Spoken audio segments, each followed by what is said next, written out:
আমেরিকার ক্যালিফোর্নিয়া আর সান ফ্রান্সিসকোর প্রতীকী সৌন্দর্য এই গোল্ডেন গেট ব্রিজ। প্রশান্ত মহাসাগরের নীল জলরাশি আর সান ফ্রান্সিসকো মাঝখানে দাঁড়িয়ে থাকা এই সেতু শুধু একটি যাতায়াতের পথ নয়, এটি যেন ক্যালিফোর্নিয়ার প্রাণস্পন্দন। 1937 সালে যখন সেতুটি খোলা হয় তখন ছিল এটি পৃথিবীর দীর্ঘতম ঝুলন্ত ব্রিজ।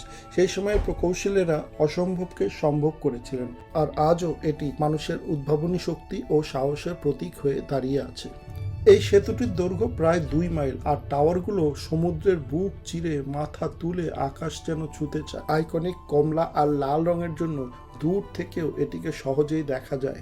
ভোরের আলো ফোটার সাথে সাথে সেতুর রং পাল্টে যায়, কখনো সোনালি, কখনো কালচে, কখনো আবার কুয়াশায় ঢাকা পড়লে মনে হয় প্রকৃতির এক রহস্যের চাদর যেন একে মুড়ে রেখেছে। সন্ধ্যার সূর্যাস্তের সময় এটিকে দেখতে অসাধারণ লাগে। গোল্ডেন গেট ব্রিজ একটি স্থাপত্য নয়, যেন একটি স্বপ্ন, ইতিহাস আর আবেগের সমন্বয়ে গড়া ক্যালিফোর্নিয়ার এক অনন্য পরিচয়।